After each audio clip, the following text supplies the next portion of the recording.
Matahari sore mulai merendah, menyinari sudut-sudut loteng yang jarang tersentuh. Rara mengusap keringat di dahinya setelah berjuang membuka pintu kayu yang sudah lama terkunci. Debu beterbangan saat ia melangkah masuk, dan sinar jingga dari jendela kecil menerangi sebuah kotak kayu tua yang tersem. Unyi di balik tumpukan barang lama. Kotak itu sederhana, tapi ada sesuatu yang membuatnya tertarik. Sebuah ukiran samar berbentuk nama Sari terlihat di permukaannya. Jantungnya berdegup kencang. Itu nama ibunya. Dengan napas tertahan, Rara mengangkat kotak itu perlahan. Beratnya tidak seberapa, tapi rasanya seperti membawa seluruh kenangan yang sengaja dikubur waktu. Ia duduk di lantai, menatap kotak itu sejenak sebelum memberanikan diri membukanya. Di dalamnya, tersusun rapi beberapa lembar surat berwarna kusam, diikat dengan pita yang sudah lapuk.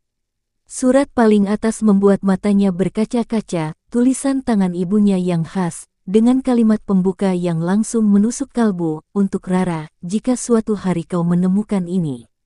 Udara di loteng terasa semakin berat, dan untuk pertama kalinya dalam 10 tahun, Rara merasa ibunya begitu dekat. Rara menurunkan tubuhnya perlahan ke lantai kayu yang dingin. Surat pertama sudah terbuka di tangannya. Setiap kata yang tergores di kertas kekuningan itu seperti menusuk langsung ke dalam dadanya. Ibunya menulis tentang hari ulang tahunnya yang ke-16, tentang bagaimana ia berharap bisa melihat Rara memakai gaun merah yang selalu mereka bicarakan.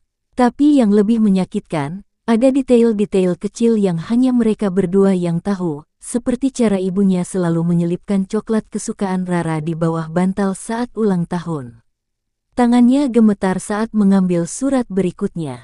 Kali ini tentang kelulusan SMA, tentang betapa bangganya sang ibu jika bisa melihat putrinya berdiri di panggung penerimaan ijazah. Rara teringat betapa kosongnya perasaannya saat itu, berjalan menuju panggung tanpa kehadiran yang paling ia rindukan. Air matanya jatuh membasahi kertas, merusak tinta yang sudah mulai memudar. Di surat ketiga, ibunya bahkan sudah merencanakan hadiah pernikahan, sebuah kalung mutiara tua yang sering ia ceritakan akan diberikan saat hari bahagia itu tiba. Dada Rara sesak. Selama 10 tahun ini, ia mengira ibunya pergi begitu saja, meninggalkannya sendirian menghadapi dunia. Tapi ternyata, di balik diamnya kematian, ibunya sudah menyiapkan segala sesuatu untuk momen-momen penting dalam hidupnya. Surat-surat ini bukan sekadar kata-kata, mereka adalah pelukan yang tertunda, ciuman yang tersimpan, dan cinta yang tak pernah benar-benar pergi. Loteng yang sunyi itu tiba-tiba terasa penuh dengan kehadiran yang selama ini ia rindukan. Rara hampir tidak sanggup membuka surat terakhir itu, jari-jarinya gemetar hebat saat merobek amplop yang sudah menguning. Kertas itu berbau waktu, bau yang membawanya langsung kembali ke masa kecil. Di sana, dalam tulisan tangan ibunya yang semakin goyah namun tetap rapi, tergores kata-kata yang buat seluruh tubuhnya menggigil. Ibunya menulis tentang malam-malam panjang ketika penyakit mulai menggerogoti, tentang betapa ia berjuang menahan sakit hanya untuk bisa menuliskan semua surat ini.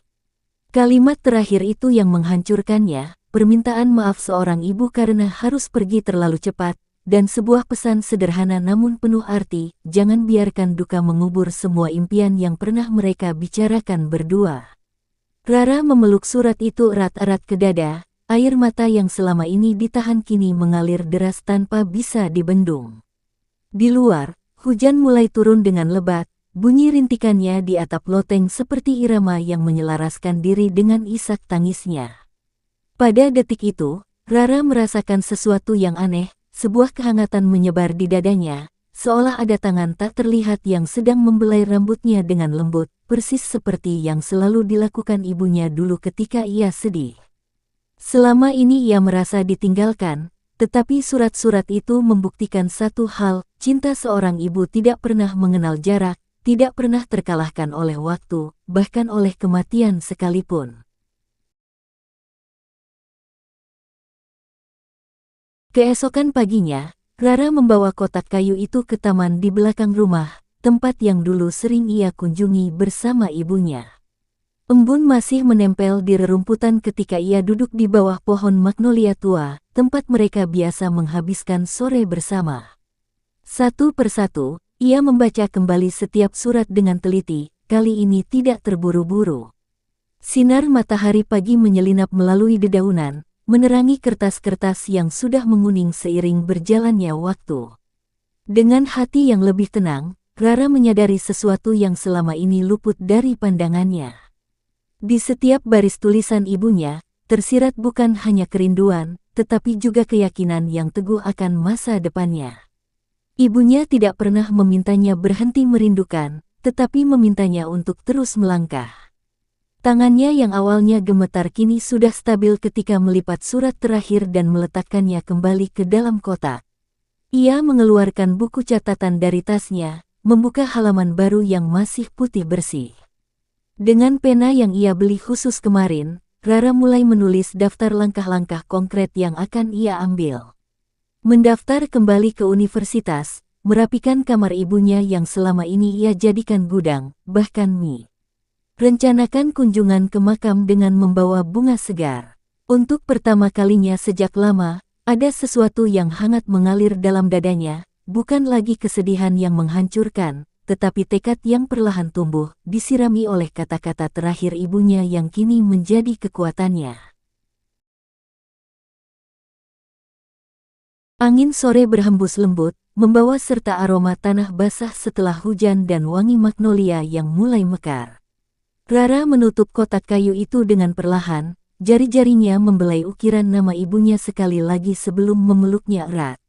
Di kejauhan, suara anak-anak bermain tertawa riang menyelinap di antara gemerisik daun. Ia menarik napas dalam-dalam, menghirup semua kedamaian yang mengelilinginya.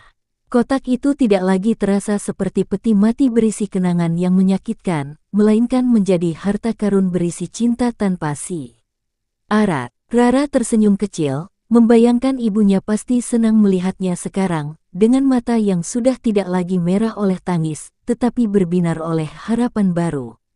Ia berdiri, membawa kotak itu dengan hati-hati, siap menyimpannya di tempat yang lebih layak, mungkin di rak bukunya, di mana ia bisa melihatnya setiap hari sebagai pengingat bahwa ia tidak pernah benar-benar sendirian.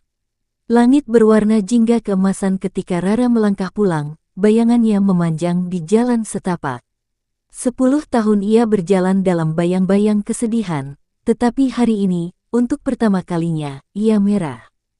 Langkahnya lebih ringan, bukan karena lupa, tetapi karena telah belajar membawa kenangan itu dengan cara yang berbeda, bukan sebagai beban, melainkan sebagai sayap yang akan membantunya terbang menuju semua mimpi yang pernah ia ceritakan pada ibunya di bawah pohon magnolia itu.